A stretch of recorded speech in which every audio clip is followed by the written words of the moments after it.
foi? Fala, galera ligada no Futebol na Veia, tudo beleza? Eu sou o Alan Martins, hoje estou aqui para fazer mais um debate, né? Hoje nós iremos falar sobre a 9ª rodada do Campeonato Brasileiro.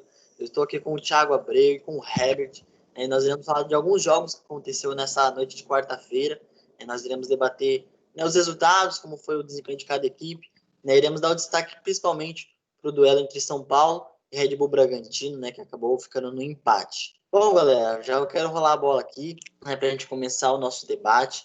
Quero começar aqui com o duelo de Atlético Paranaense e Botafogo, né, que terminou empatado em 1-1. Os gols acabaram acontecendo no segundo tempo. Eu queria perguntar para você, Thiago, sobre o Botafogo, né, que é a equipe que mais empatou no campeonato, né, tem 6 empates.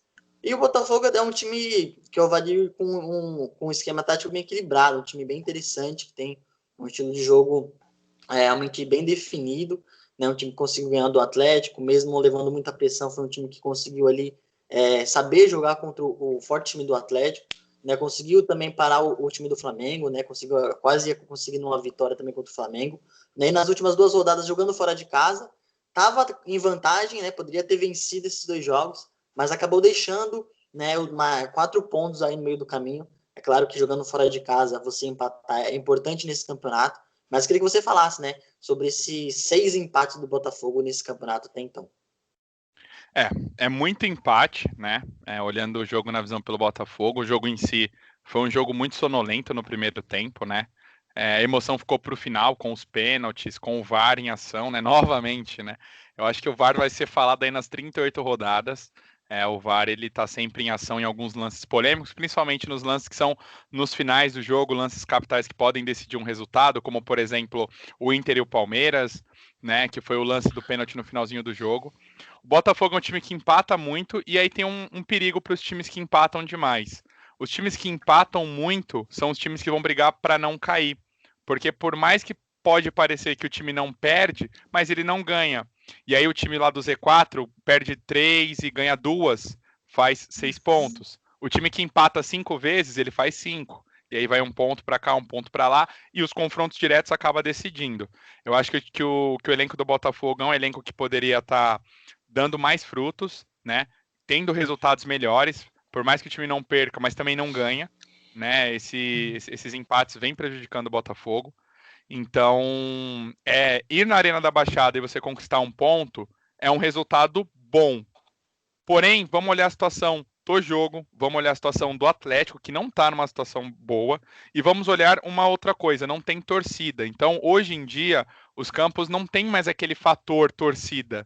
Aquela coisa de tipo, poxa, eu vou jogar no Morumbi. Beleza, é o mando de São Paulo, como por exemplo deve ter acontecido com o Bragantino, mas é um Morumbi que não tem torcida, que está todo mundo ali jogando num campo que tem o mesmo padrão. Né? É o mesmo padrão de campo, não muda nada. A metragem, a grama é uma grama normal também. O do Atlético, sim, até muda, né? Porque é uma grama sintética, mas alguns estádios e os centros de treinamento dos times estão utilizando, né, um pouco dessa grama mais artificial.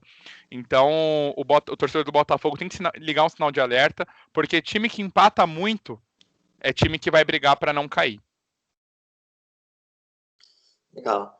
Herbert, queria que você comentasse um pouquinho em cima daquilo que o Thiago falou também, né, sobre essa situação dos muitos empates do Botafogo, se dá para a gente olhar se foram, nos últimos 2 jogos fora de casa, 2 pontos ganhos ou 4 pontos perdidos. E também queria que você falasse sobre o Atlético, né? A gente estava até conversando um pouquinho antes de fazer a nossa gravação aqui do nosso debate, né, sobre a situação do Atlético Paranaense, que demitiu seu técnico no início do campeonato e tem vivido um campeonato até esse momento muito abaixo, né? O Atlético que vinha aí de temporadas anteriores com um time bem estável, um time com um estilo de jogo bem legal, mas que até esse momento no campeonato não se encontrou.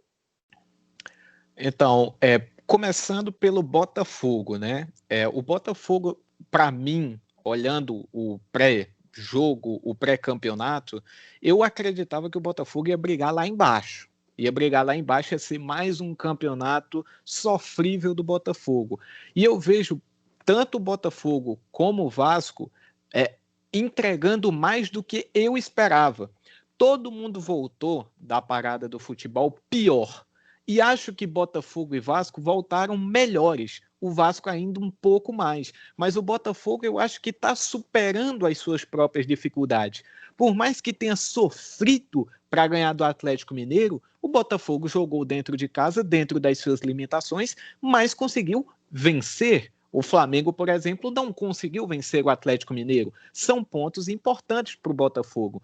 Empatar fora de casa com o Atlético Paranaense, que vem numa fase muito ruim, não é um resultado para você dizer que é o pior dos mundos e tudo mais, porque eu acredito que esse Atlético Paranaense tem potencial para melhorar o seu rendimento e pode ficar muito difícil de conseguir bons resultados lá. Então, eu acredito que, no geral, o Botafogo faz um bom campeonato. A gente não está vendo, a gente já está indo para o quê? 9ª, 10ª rodada, a gente não está vendo o Botafogo na parte de baixo da tabela. A gente não está vendo isso. Fruto, na minha opinião, de um trabalho bem interessante do Paulo Autuori. Eu acho que ele faz um trabalho, na minha opinião, acima das expectativas. E se o Botafogo terminar o campeonato ali com uma vaguinha na Sul-Americana, excelente. Excelente. Se o Botafogo fizer um campeonato tranquilo, acho que para o torcedor do Botafogo já vai ser bem melhor do que nos últimos anos. Sobre o Atlético Paranaense, a gente estava até comentando aqui, eu e o Alan, sobre a maldade que fizeram com o Dorival Júnior, né? Demitir ele por conta de 2 derrotas, o time embalou aí 4 derrotas seguidas, até a demissão do Dorival, só que 2 ele não estava, porque ele estava doente com essa lamentável doença. Enfim, e depois ele tem as 2 derrotas sobre o comando dele, só que ele tinha sido campeão estadual, vinha fazendo até um trabalho razoável, o Atlético Paranaense estreou bem no campeonato, vencendo o Fortaleza fora de casa, só que hoje a perspectiva do Atlético Paranaense é muito ruim. Esse time precisa ligar um sinal de alerta, encontrar um treinador eficiente, precisa de reforços esse Atlético Paranaense e precisa dar uma resposta para o seu torcedor, porque os jogos que o Atlético Paranaense está fazendo, em geral, são muito ruins. O jogo contra o RB Bragantino foi muito ruim na Arena da Baixada. O jogo contra o Palmeiras foi um dos piores jogos que eu já vi na minha vida. E hoje, eu não vi muito do jogo, mas o pouco que eu vi foi mais um jogo ruim. Mais uma sequência de erros, um jogo marcado pelas faltas e tudo mais. O Atlético Paranaense precisa ligar o sinal de alerta, porque as outras equipes também vão evoluir. O Atlético Paranaense vai evoluir? Acredito que sim, mas as outras equipes também vão. E praticamente o campeonato inteiro o Atlético vai ter a Arena da Baixada sem público. E vai precisar conviver com isso. Muita gente falava que o segredo da Arena da Baixada era o campo, grama sintética. E a gente está vendo que quando não tem a torcida lá, o Atlético Paranaense diminuiu muito o seu rendimento. Então pode ser que a grande força da Arena da Baixada era a torcida e não necessariamente o campo, a grama sintética. Acho que para o Botafogo é um resultado interessante, visando o final do campeonato. Você tem empatado fora de casa com o Atlético Paranaense. É um resultado interessante. Não é o melhor dos mundos, mas eu acho que é um resultado interessante. E para o Atlético Paranaense, mais uma vez, a lanterna está ligada. Esse time precisa se acertar, porque a gente já viu equipes que tinham potencial de brigar por coisas muito maiores, acabar lá embaixo, às vezes até rebaixados, né? O caso do Cruzeiro, ano passado, foi uma série de fatores, que nem cabe aprofundar aqui nesse momento. Mas se a gente pegar o Inter de 2016, não era uma desgraça como o Cruzeiro. E começou até o campeonato lá em cima e depois caiu. Acho que o Atlético Paranaense está sentindo muito a falta tanto do treinador, tanto dos jogadores de 18, 19, e precisa mudar isso o quanto antes, porque Campeonato Brasileiro não adianta, vai deixando para o final, daqui a pouco o time pode estar lutando para não ser rebaixado. Thiago, outro jogo que nós tivemos na rodada foi o jogo de 6 gols, né? Goiás e Coritiba, o jogo terminou também empatado em 3-3. É um jogo que teve muitas alternações, né? Coritiba começou fazendo 2-0, né? Aí depois o Goiás foi atrás do resultado, acabou que houve o Coritiba que foi expulso. O Goiás conseguiu a virada e no finalzinho, o jogador que tinha feito o gol contra acabou fazendo de pênalti o gol de empate do Coritiba, né? E avaliando a situação dessas equipes no campeonato, né? O Goiás está na lanterna, o Coritiba está ali na boca da zona de rebaixamento. Caso o tivesse vencido o São Paulo, teve a oportunidade para isso, o Coritiba teria entrado na zona de rebaixamento. Visando o que foi o jogo, esse empate, dá para dizer que as duas equipes demonstram realmente que vão continuar brigando ali para não cair para a segunda divisão. E se você acha que esse resultado foi bom para alguma das equipes? Olha, na verdade não foi.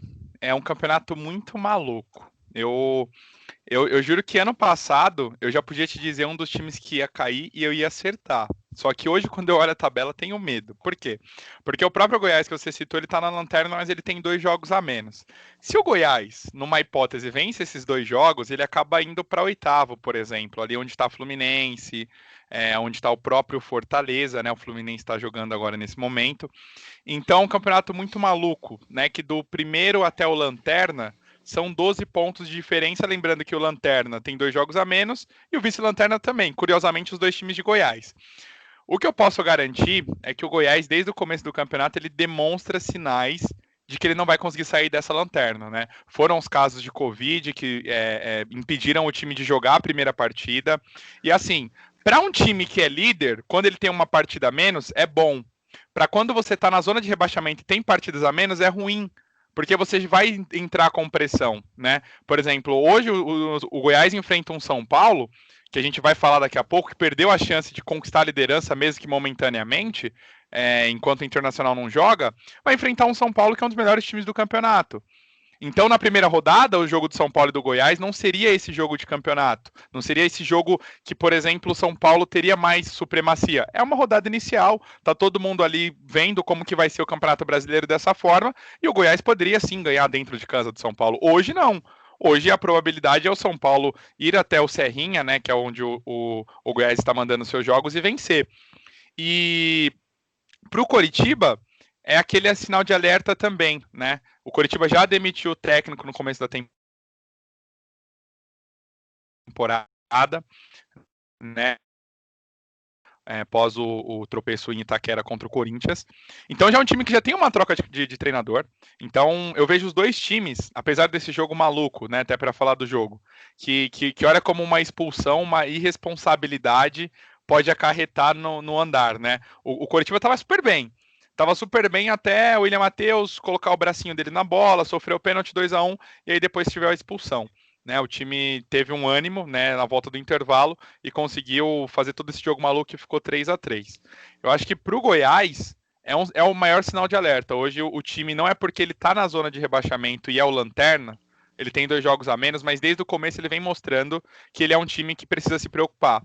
Eu acho que se hoje fosse para arriscar, já que eu acabei falando que ano passado eu arriscaria, eu acho que sim, o Goiás ele tem muitas chances de nem sair da zona de rebaixamento. De onde ele está desde o começo, por conta de não ter os jogos dele realizados em alguma das vezes. Ele perdeu para o próprio Corinthians, onde ele não jogou bem, onde nem o Corinthians jogou bem, então outro adversário que tem camisa e o Goiás acabou não conseguindo nem sequer empatar.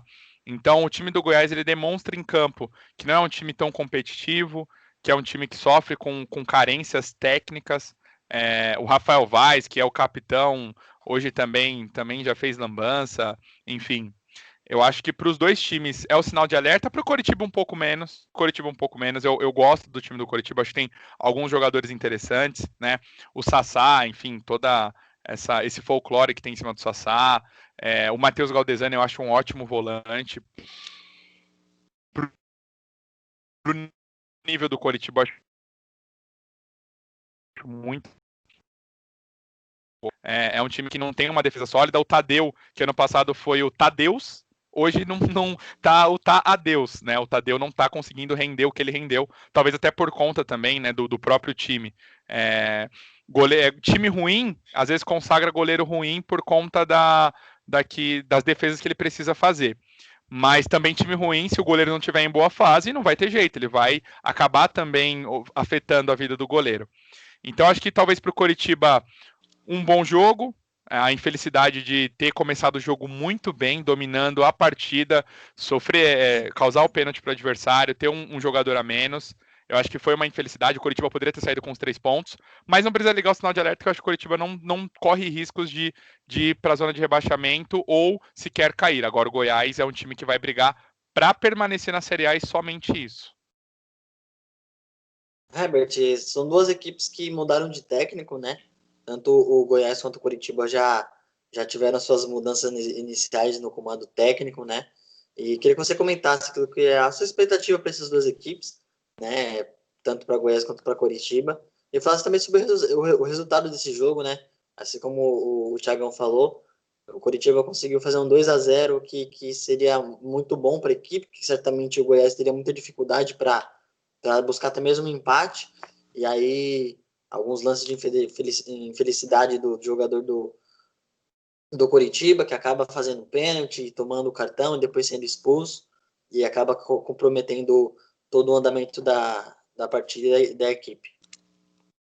Sabe aquele meme, estou feliz e puto? É o torcedor do Coritiba nesse momento. Ele sabe que o time poderia conseguir os 3 pontos, ele viu o jogo, ele viu que o Coritiba tecnicamente é bem melhor que o Goiás, apesar de não ser um grande time, mas é bem melhor do que o Goiás, só que pelas circunstâncias de jogo, você toma um 3-2 e empata aos 49, 50 do segundo tempo, é sensacional o empate. Depois, lá na frente, lá depois das 30 rodadas, que você já souber o que seu time vai disputar o título, uma vaga na Libertadores, vai brigar para não cair, dá para pegar a Sul-Americana, o que é a nossa disputa? Talvez olhe para esse jogo contra o Goiás e pense que poderia sim conseguir os 3 pontos. Eu não vi muito do jogo, mas eu já vi vários outros jogos do Coritiba e do Goiás, não só no Campeonato Brasileiro, como em outras competições também. A questão é muito simples. Para mim, se vamos brincar aqui de especulações, para mim, o Goiás já entrou no campeonato rebaixado. O Goiás não ser rebaixado é um milagre. É um milagre. Se o Goiás não for rebaixado, é um milagre. E eu estendo a lista. Goiás, Atlético Goianiense e Sport. Para mim, esses 3 times daqui, se os 3 não caírem, vai ser milagre. Vai ser uma zebra, porque são times que não... Você vê, o Atlético Goianiense ainda teve alguns bons momentos durante a temporada. Mas tanto o Goiás, tanto o Sport são times horríveis de você ver jogar, horríveis. E o Goiás só dá sinais disso. Lá no meu bolão do início do campeonato, meus 4 queriam cair, na minha opinião. A gente tá brincando tal, meus 4 queriam cair, não necessariamente nessa ordem. Atlético Goianiense, Goiás, Sport e Coritiba. Colocava o Coritiba como o time que ia mais lutar, que ia mais impor dificuldades, mas que no fim ia acabar caindo. No decorrer do campeonato, eu vejo um Fortaleza jogando partidas muito ruins, e eu vejo o Red Bull Bragantino também muito mal. Nisso, e olhando o time do Coritiba, eu acho que o Coritiba tem condições de escapar do rebaixamento. Não vai brigar por nada além disso. O campeonato top do Coritiba é terminar em 14º, 15º pelo time que tem e pelo futebol que apresenta. Mas se conseguir isso, eu acho que o objetivo está feito. Permanecer na Série A logo após ter subido, o que é uma coisa muito difícil. Agora, para o Goiás, é como eu falei, se não cair, é milagre. Para o Coritiba, acho que ainda vai lutar, mas o Coritiba não pode perder ponto contra times que no planejamento do Coritiba vão ficar abaixo dele. Então ele não pode perder ponto para o Sport, e quase ia perdendo dentro de casa, conseguiu uma vitória aos 48 do segundo tempo. Ele não pode perder ponto para o Atlético Goianiense, ele não pode perder ponto para o Fortaleza. Ele conseguiu uma vitória importante contra o RB Bragantino. Ele tem que seguir pontuando e seguir, de preferência, vencendo. São duas equipes que vão brigar lá embaixo. Acho que o Goiás, pelo que apresentou, brigando mais embaixo ainda do que o Coritiba. Thiago, agora nós iremos falar sobre a vitória do Fortaleza, né, que conseguiu vencer ali o Sport por 1-0, o gol de pênalti do Wellington Paulista. Né? Queria que você falasse um pouquinho desse resultado, né, a segunda vitória do time do Rogério Ceni, se não estiver enganado, corrija-me se estiver errado. Né? Queria que você falasse um pouquinho desse jogo e falasse especificamente sobre o que esperar desse Fortaleza, né, que como o Herbert falou, não está convencendo, vai, ganha, empata, perde, não está tendo uma constância muito grande, não está agradando como agradou em outros momentos. Queria que você faça um pouquinho desse jogo e mais especificamente sobre o time do Fortaleza. Bom, são 3 vitórias do Fortaleza, atualizando a terceira vitória aí do Ceni, né? Tem 3 vitórias, 2 empates, 4 derrotas. Eu escutei o Herbert falar do Fortaleza e aí eu vou fazer um contraponto, eu vou discordar, eu vou numa linha diferente dele. Eu acho que o Fortaleza ele tem uma ideia do Rogério Ceni que é um estilo ofensivo. E aí, hoje ficou claro, né, o que a gente pode ter dos dois times, tanto o Sport quanto o Fortaleza. O Sport foi até a Arena do Grêmio e venceu com futebol reativo. Eu participei do debate na Veia, no qual comentamos o jogo do Grêmio e do Sport. Eu coloquei aqui as estatísticas, lembro até de cor. 31 finalizações do Grêmio, 76% de posse de bola, e aí você vê o Sport tendo 5 finalizações e 2 gols. Foi 2-1, tanto é que eu até lembro. É um time reativo, né, do Jair Ventura. Então, esses times reativos às vezes dão certo. Só que o que acontece, Sport e Fortaleza é um confronto direto, é um confronto no qual eles estão acostumados a se enfrentar, seja via Copa do Nordeste ou também Copa do Brasil, se caso quando o sorteio caia. E eu acho, me agrada esse time do Fortaleza, porque tem alguns jogadores que a gente já conhece, o Oswaldo, que já jogou pelo São Paulo, o Wellington Paulista, que passou por Palmeiras, que passou pelo Santos, que está fazendo gol aí toda hora, até chegou a fazer gol de cobertura aí, rodadas aí anteriores. Eu vejo um Fortaleza sólido, eu vejo um trabalho do Rogério Ceni firme. Ele teve aquela lacuna que ele saiu para o Cruzeiro. Muita gente acha que ele fez errado, mas é complicado. Você, como treinador, você vê seu time jogando bem, você vê um grande clube como o Cruzeiro te fazendo uma proposta, é difícil dizer não. É o que eu acho que talvez se ele soubesse como estaria o Cruzeiro e como hoje ele está, né? O Cruzeiro hoje não vislumbra nem voltar para a Série A. Em relação à pontuação, que ele já começou o campeonato com menos pontos por conta de punição da FIFA, enfim. Mas o Fortaleza ele tem um trabalho sólido, né? Hoje, quando a gente olha pro Campeonato Brasileiro, de trabalho sólido, eu posso te falar 2 que eu acredito, que é o do Grêmio e o do Fortaleza, pelo tempo de treinamento que teve os técnicos. Como eu disse, o Rogério Ceni ele teve essa lacuna. Mas ele já conhece o Fortaleza. Ele foi ali pro Cruzeiro, deu errado, voltou e continuou no time. E o Renato Gaúcho nem se fala, tá à frente do Grêmio há muitos anos, já foi campeão da América, enfim, disputou o final de Mundial de Clubes. O Grêmio hoje amarga, né, a zona de rebaixamento e o Fortaleza não. Mas acredito que ambos os times, o Grêmio ainda acredito que vai brigar por algo a mais, até que o Fortaleza. Mas acredito que o Fortaleza, a torcida pode ficar tranquila, que o time eu acho que não vai brigar para a zona de rebaixamento. Aí concordando com o Herbert, o Bragantino, que a gente vai falar daqui a pouquinho, é um time que toda hora faz gol e acaba sofrendo na defesa. Hoje, enfim, desperdiçou algumas oportunidades, a gente vai falar daqui a pouquinho. Mas em relação ao jogo, foi um domínio do Fortaleza, foi o futebol reativo contra o futebol ofensivo. O Wellington Paulista marcou de pênalti. O Sport até teve algumas chances, enfim, assustou o goleiro, a meta do Fortaleza, com algumas bolas na trave.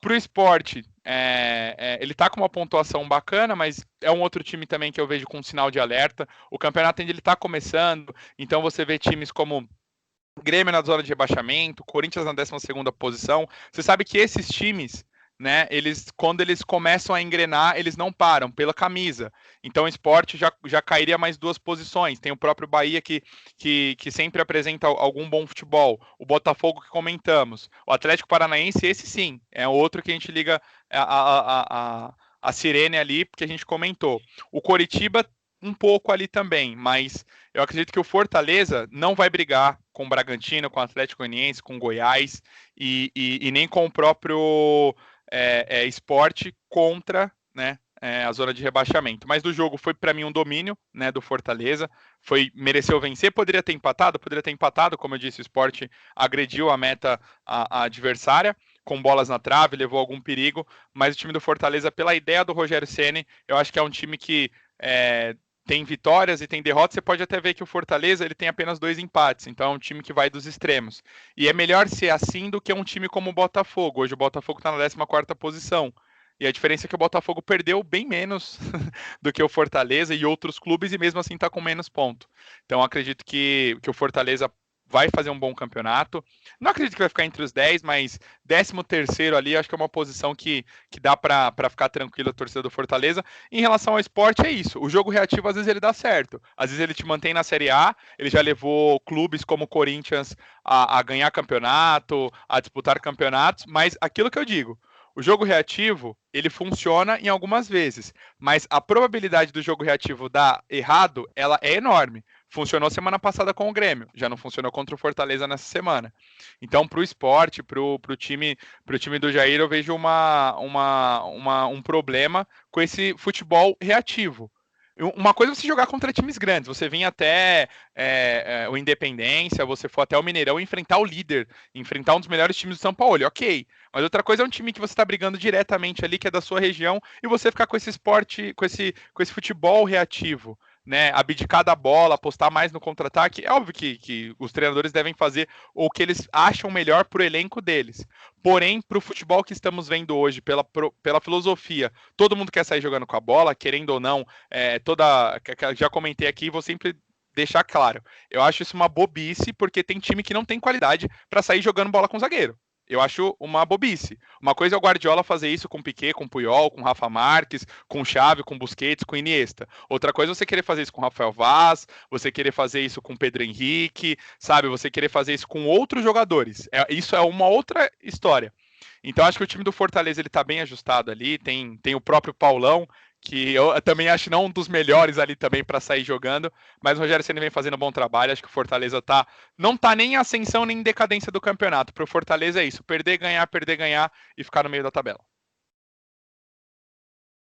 Herbert, queria que você comentasse um pouquinho, né, daquilo que, em cima do que o Thiago falou, né, daquilo que foi o jogo, se o Fortaleza realmente mereceu essa vitória. Queria que você fizesse a sua explanação sobre a situação dessas duas equipes, né, e falasse também um pouquinho sobre a chegada do Jair Ventura, né? A gente sabe do histórico do esporte, que viveu um campeonato pernambucano bem conturbado, né? Jogando até o quadrangular para não cair para a segunda divisão e tudo mais. E chegou bem mal e trocou de técnico, e o Jair chegou e conseguiu algumas vitórias, mudando um pouquinho a cara do time. Queria que você falasse se o trabalho do Jair agrada, né, mesmo com essa derrota, se de alguma maneira o trabalho que ele tem feito tem agradado, ou você acha que é muito pouco para a equipe do esporte? Então, vamos lá. Primeiramente, foi merecida a vitória hoje do Fortaleza? Sim, sim. É inegável, todo mundo que viu o jogo sabe que foi merecida a vitória do Fortaleza. Só pegando um ponto aqui do Fortaleza e depois vou focar no esporte. O Fortaleza de 2020, ele tem uma questão que isso veio no Campeonato Cearense em pouquíssimos jogos, até pelo nível técnico que é mais baixo, mas veio na Copa do Nordeste algumas vezes, inclusive no jogo contra o Sport pela Copa do Nordeste, que terminou 0-0 e o Fortaleza passou nos pênaltis, e vem no Campeonato Brasileiro. Que questão é essa? O Fortaleza continua com a posse de bola, continua indo para cima dos seus adversários, continua tentando ao máximo organizar jogadas ofensivas e ter um padrão de jogo. Todo mundo sabe que cada um vai jogar e tudo mais, e é um jeito interessante de você ver a confiança que eles têm no Rogério, e o Rogério também sabendo como mexer na equipe e tudo mais. Só que tem um ponto. Qual é o ponto? O Fortaleza está finalizando bem menos do que ano passado, ou pelo menos bem menos no alvo do que ano passado. O Fortaleza tem muita dificuldade para fazer gol. Muita dificuldade para fazer gol. Só em casa, pegando aí alguns jogos específicos, eu não sei de quem era o mando no clássico com o Ceará, mas o jogo terminou 1-0. O Fortaleza pegou o Botafogo, foi 0-0. O Fortaleza pegou o Atlético Paranaense, foi derrota por 2-0, se eu não me engano. E hoje, o Fortaleza fez o gol porque teve o pênalti. Mas eu não vi o Fortaleza ter outras grandes oportunidades. Teve uma bola na trave no primeiro tempo e o pênalti. Basicamente foi isso. Muita posse de bola ofensiva, muita criação e tudo mais, mas na hora de finalizar, de resolver a jogada, o Fortaleza tem dificuldades. E a gente viu que hoje isso foi contra o Sport. E o Sport, que é um time que não tem absolutamente nada, e agora focando mais no Sport, tem uma questão. O trabalho do Jair Ventura é bom? Agrada? Não é? O Sport começou o ano com o Daniel Paulista. Qual era o estilo de jogo do Daniel Paulista? Nada. Nada. Era hoje é um, amanhã é outro, aí eu vou jogar aqui aí depois é outro, é um remendado de jogadores e ninguém sabe quem é titular e não sei o quê. É isso, era isso.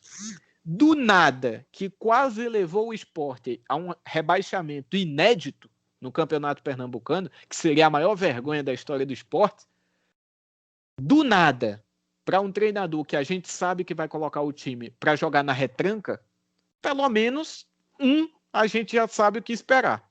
Agora, uma pergunta que eu faço a vocês também e cabe ao nosso acompanhante aí, ao nosso telespectador, enfim, refletir sobre isso. O Sport jogar na retranca, na Série A, ele vai surpreender qual adversário? Nenhum. Ele não vai surpreender nenhum. Se o Renato Gaúcho esperava, por exemplo, que o Sport ia para cima do Grêmio na Arena, tá errado. Ah, mas ganhou o jogo lá dentro da Arena. Os dados, o Thiago falou aí os dados. Aquele jogo, se ele se repete 10 vezes, o Sport só ia ganhar aquela vez. Jogando desse jeito, contra equipes mais fortes, é capaz do Sport ser goleado. Se ele jogar desse jeito contra o Santos, que nem é uma das equipes mais fortes do campeonato, eu acho que hoje, pelo que o Santos está jogando, ganha do Sport. Ganhou lá na Ilha e ganharia do Sport na Vila Belmiro, acho que com mais tranquilidade ainda. O Sport fez uma boa partida contra o Goiás, na rodada passada, eu acho. Só que tem uma questão.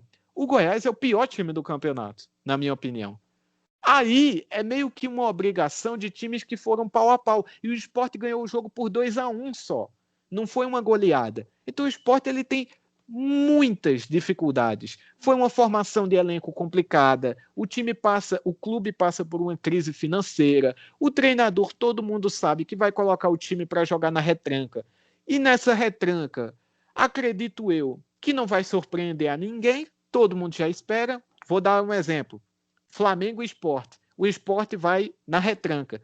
Isso surpreende a quem? A ninguém. O Flamengo vai pressionar o Sport o jogo todo e pelo que as duas equipes apresentam hoje, o Flamengo ganha fácil do Sport. Porque de 30 bolas, do Grêmio só foi uma lá dentro. Mas de outros times, como o Flamengo, o Internacional, o Atlético Mineiro, vai entrar mais. E acho que é muito triste. Eu sou aqui de Pernambuco, é muito triste ver como o Sport está fraco para essa Série A. Está muito fraco. Agora, coisas do futebol, né?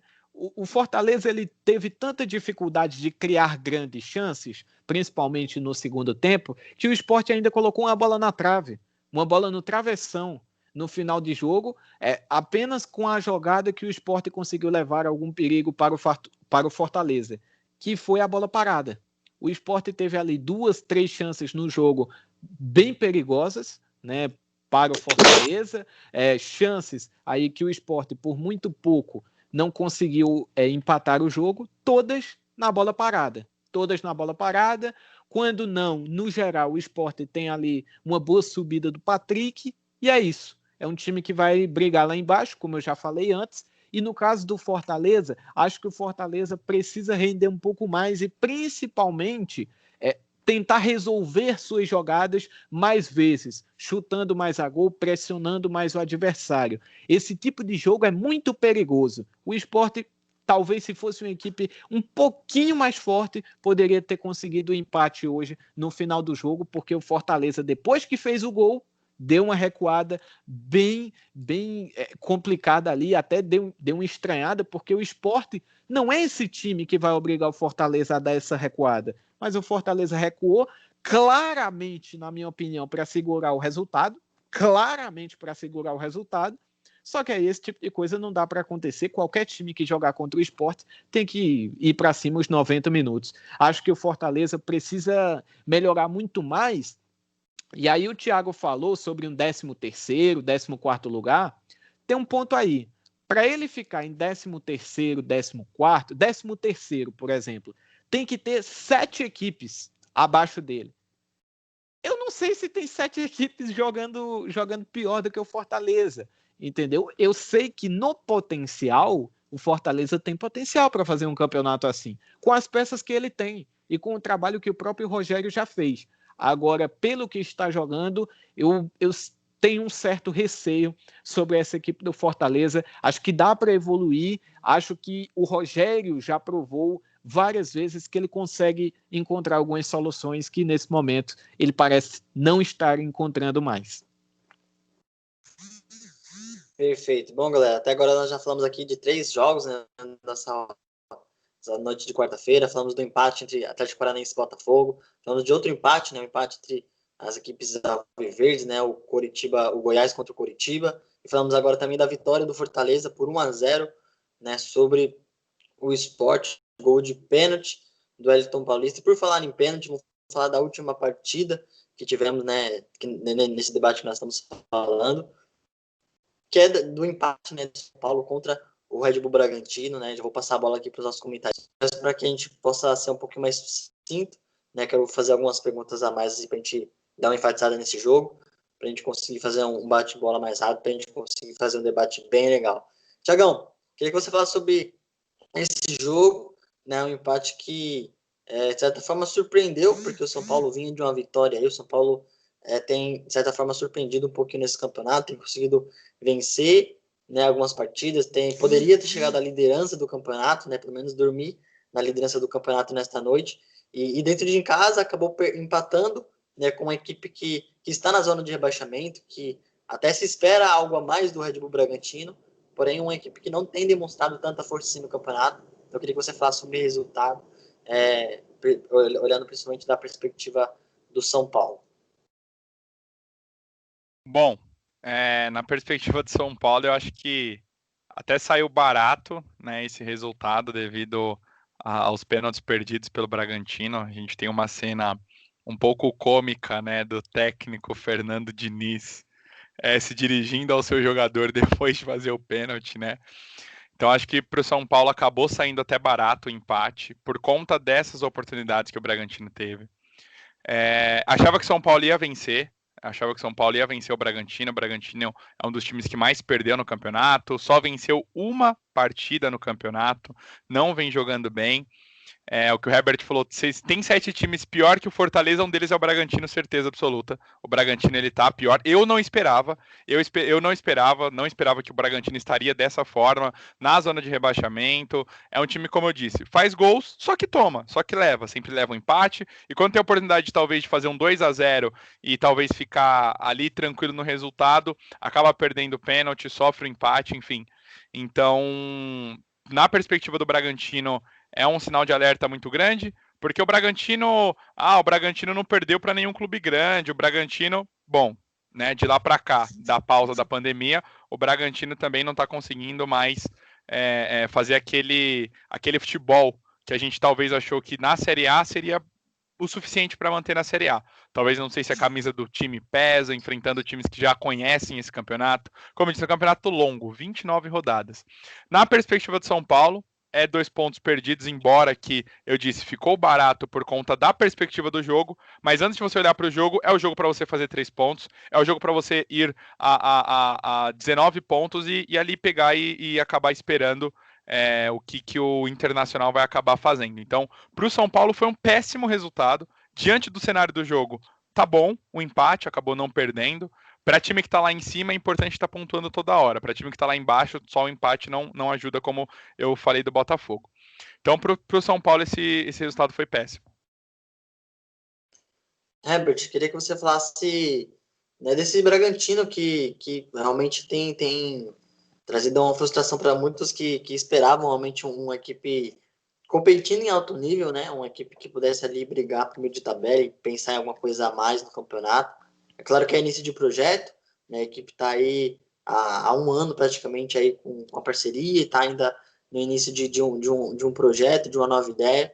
Por aqui, eu queria que você falasse um pouquinho do Bragantino, né? Sobre aquilo que a equipe tem feito até esse momento no campeonato, assim como o Thiago falou, uma equipe que faz gols, mas uma equipe que tem uma defesa muito fraca, né? A gente estava comentando um pouquinho antes de começar o debate, né, da defesa do Bragantino, do goleiro, né, do sistema defensivo que é muito frágil. Queria que você falasse um pouquinho mais daquilo que você imagina para essa equipe do Bragantino. Então, vamos lá. Falando sobre o jogo, para o Bragantino, o empate foi péssimo, pelas circunstâncias do jogo, foi péssimo. E não digo só pelos 2 pênaltis perdidos. Eu acho que o Bragantino, se ele força um pouco mais a defesa do São Paulo, que na minha opinião, depois de tomar o primeiro gol, ficou totalmente exposta, e não acho que seja culpa dos jogadores. É muito comum aí quem defende o Fernando Diniz falar: o time não faz gol, é culpa dos jogadores. O time toma gol, é culpa dos jogadores. E nunca a culpa é do Diniz. Eu acho interessante começar a criticar o Diniz. Aliás, faz tempo que o Diniz tem alguns problemas aí que dá para a gente comentar no decorrer aí da nossa análise sobre esse jogo. Sobre o RB Bragantino, o empate foi péssimo, repito, e acho que é um time que está deixando escapar alguns pontos aí cruciais. É um time que empatou com o Botafogo dentro de casa, é um time que perdeu para o Coritiba dentro de casa, pontos que não se podem perder, e está se demonstrando um time de individualidades. É o Claudinho chutar uma bola, é o Claudinho fazer uma jogada, é o Arthur fazer uma jogada, individualidades. O Matheus Jesus fez alguns bons jogos ali no final do Paulista e também no início do Campeonato Brasileiro, e só. Primeiro de tudo, é um time que não tem um goleiro confiável, não tem 11 confiável, você não sabe qual é a equipe titular do Bragantino, você pode até tentar aí, eu pago, contrato qualquer vidente para me falar quais são os 11 jogadores titulares do Bragantino. E tem outra coisa também, você falou do projeto. Projeto errado. O projeto é errado. O projeto é errado quando contratou o Felipe Conceição. Qual grande trabalho do Felipe Conceição para assumir um projeto de grande porte, como é o projeto da Red Bull com o Bragantino? Nenhum. Ele não tem nenhum trabalho credencial. O Sampaoli estava no mercado naquela época. Ah, mas tem a questão de relacionamento. Que fosse atrás de outro treinador europeu. Ou, se fosse atrás de um treinador brasileiro, vai atrás no Roger, que já estava meio queimado no Bahia. Agora, cara, ir atrás do Felipe Conceição já começou errado dali. Aí demite o Felipe Conceição, que não estava apresentando nada, e contrata Maurício Barbieri. Eu desafio qualquer pessoa que acompanhou algum time do Maurício Barbieri me dizer uma inovação que ele fez. Um jogador que era, sei lá, meia, ele colocou para ser volante e começou a jogar bem. Ele tem que começar a jogar bem nessa mudança. Eu não lembro. Foi um cara que teve ali o melhor momento da carreira dele. Foram, se eu não me engano, 6 rodadas que o Flamengo foi líder do Campeonato Brasileiro 2018. Que ele era auxiliar, virou ali um treinador quebra-galho, foi ficando, o time ficou líder, aí teve a pausa, né, para a Copa do Mundo, eu acho, 2018 Copa do Mundo, o Vinícius Júnior saiu e depois o time desandou com ele mesmo, tendo decisões erradas. Esse foi o auge da carreira dele. Tá errado. O Red Bull foi atrás de um treinador que, na minha opinião, eu espero queimar minha língua, porque eu espero de coração que a gente tenha uma nova geração de treinadores muito boa. Eu torço para o Thiago Largue, eu torço para o Maurício Barbieri, Porque eu quero que a gente não fique só na mesmice de Mano Menezes, Cuca, Abel, essa galera. Agora, na minha opinião, o Maurício Barbieri, com esse time do Red Bull, a tendência é a gente ver partidas assim. Acho que hoje o Red Bull jogou bem, jogou muito bem comparado ao que vinha fazendo antes, mas deixou escapar, pelas circunstâncias de jogo, deixou escapar 2 pontos. E são 2 pontos que, até onde a gente viu aqui, o Red Bull vai brigar lá embaixo. São 2 pontos que fazem diferença. Lá na frente, a gente vai parar e olhar e falar, poxa, São Paulo estava jogando mal, o Red Bull teve 2 pênaltis, um quando o jogo estava 1-0 para o Red Bull e não matou o jogo. Então eu acho que é um time que precisa de mais opções no elenco, precisa de mais variações táticas, precisa de uma organização definida e de um time definido, e é um time que precisa, evidentemente, treinar melhor pênalti. Tiagão, para a gente finalizar nosso debate, né, o Herbert falou algumas questões bem interessantes, né? Certamente, se a gente tivesse um pouco mais tempo para ficar debatendo aqui, a gente debateria, porque são muitos assuntos interessantes, tanto sobre São Paulo, quanto também... Pode falar, Herbert. Só para complementar aqui, o debate já está chegando no final. Durante a transmissão da Premier, o Ricardinho, comentarista, ex-jogador, ele falou o seguinte, que a dificuldade do São Paulo no jogo, pasmem, a dificuldade do São Paulo no jogo era rodar a bola e não conseguir finalizar direito. Aí eu olho essa situação, eu penso só uma coisa. Esse problema foi o problema do primeiro tempo do São Paulo, foi o problema desse jogo do São Paulo, foi o problema do Campeonato Brasileiro do São Paulo, foi o problema do ano do São Paulo, foi o problema da passagem inteira do Diniz pelo São Paulo, ou esse é o problema que eu acho que é o problema da carreira do Diniz? Porque todo o time dele é a mesma coisa. É um caso a se pensar, né? Sempre é a culpa do jogador. Não conseguiu ali ganhar o jogo porque o jogador, o time cria, mas o jogador não consegue finalizar com qualidade. Sendo assim, o Fernando Diniz só vai fazer um trabalho bom quando ele for para o Barcelona, para o Bayern de Munique. Vai ser impossível ele ganhar aqui. Impossível. Ele é o único treinador que é impossível ele ganhar alguma coisa no Brasil por conta do nível técnico. Mais uma vez, o mesmo problema do Diniz acontece em um jogo do São Paulo e prejudica o São Paulo. Mais uma vez. Era só esse ponto aí. Cabe a reflexão. Tiagão, vou passar essa bola para você, para a gente finalizar nosso debate. Como eu disse, a gente estava... Essa reflexão do Herbert é bem interessante, independente se haja concordância ou discordância. O debate é para isso, para a gente debater as ideias, o entendimento de cada um. Eu queria que você falasse especificamente desse jogo, né? Porque a gente sempre debate, né, os técnicos, se merecem estar no cargo ou não. A gente, né, tem outros debates que a gente... Cada rodada é um tipo de ideia, de entendimento.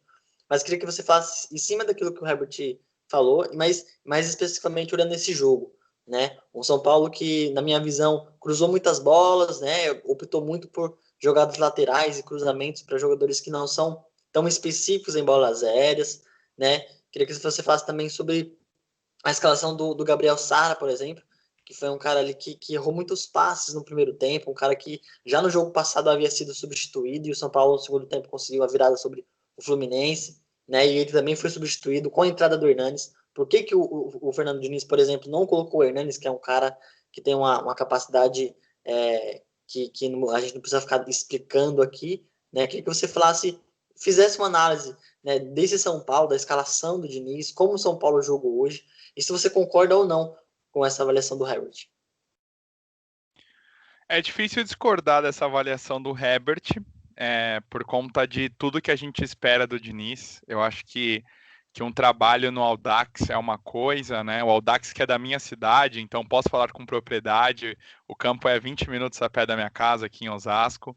Uma coisa é você fazer um trabalho no Audax, outra coisa é fazer um trabalho no São Paulo. São duas coisas diferentes.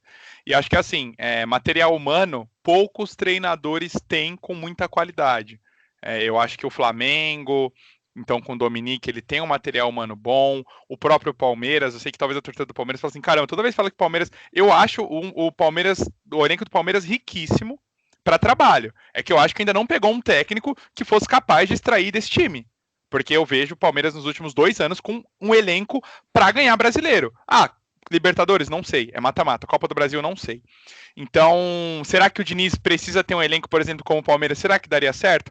Também não sei. Porque o elenco do São Paulo, quando você olha, não tem peças totalmente ruins. Né? Você próprio citou o Hernanes, que hoje começou no banco. Eu sou daquela tese. Um time muito experiente, um time muito velho de idade, ele cansa no segundo tempo, é natural. Você acaba perdendo o gás que você teve. Só que também um time muito jovem não sabe lidar com a pressão, não sabe a hora de cadenciar o jogo, não sabe a hora de acelerar a bola, não sabe a hora de começar a mudar as jogadas, de arriscar. Por exemplo, o volante do Palmeiras, que me fugiu o nome, o Gabriel, eu acho, o moreninho lá, esqueci o nome dele. Eu acho ele um baita jogador, porque ele é um cara jovem que vai lá e decide. Ele não tem esse medo de errar. Mas a gente sabe que não é assim. Todo jogador jovem tem essa pressão. Então, Gabriel Sara, a zaga que ele acabou trocando, né, com outros jogadores. Então, o Arboleda, que para mim é um bom zagueiro, né, um zagueiro ali nota 6.8, quase 7 para o nosso futebol brasileiro, né? Nossa, um zagueiraço, mas é um zagueiro a nível de seleção, abriu mão do Arboleda, também não só por questões técnicas, a gente sabe que o Arboleda já teve problemas ano passado, por conta de curtir fotos de redes sociais de clubes rivais e postar foto de camisa, etc e tal. Mas ele quis abandonar alguns jogadores, ele tá apostando muito na base, eu gosto disso. Só que um time muito jovem é um time que ele é inexperiente e uma hora ele acaba falhando. Isso não é só no futebol. É que, como você disse, é que a gente tem que encerrar, porque essa discussão, poxa, se pudesse aqui umas 3 horas. Mas, por exemplo, o meu time de futebol americano, ele pecou por essa inexperiência. Né? Quando chegou para decidir, não conseguiu, nos últimos minutos, acabar fazendo o futebol que deveria ser. Eu acho que nem foi isso nesse jogo do São Paulo, mas eu vejo isso uma constância. Eu acho um time muito jovem, uma filosofia muito boa, só que para ganhar o brasileiro, para ganhar grandes jogos, o São Paulo vai acabar sofrendo. Ganhou o clássico contra o Corinthians. Beleza, ganhou o clássico contra o Corinthians, mas quem estava lá no meio? Quem começou o jogo jogando? O Hernanes, que eu tinha falado. Jogadores grandes, Luan, ele, ou outros craques, são esses caras precisam estar jogando. Poxa, talvez ele não está em condições.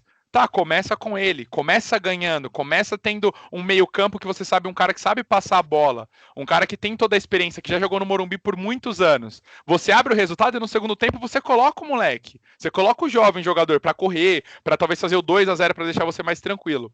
Então acho que o Diniz ele vem pecando em algumas insistências. Não é o único treinador do campeonato, mas ele vem pecando por algumas insistências. Mas para finalizar aqui meu comentário, eu acho que demitir técnico é a saída mais drástica e eu não gosto. E principalmente o São Paulo que está no G4. Acho que demissão é uma coisa que tem que fugir do Morumbi.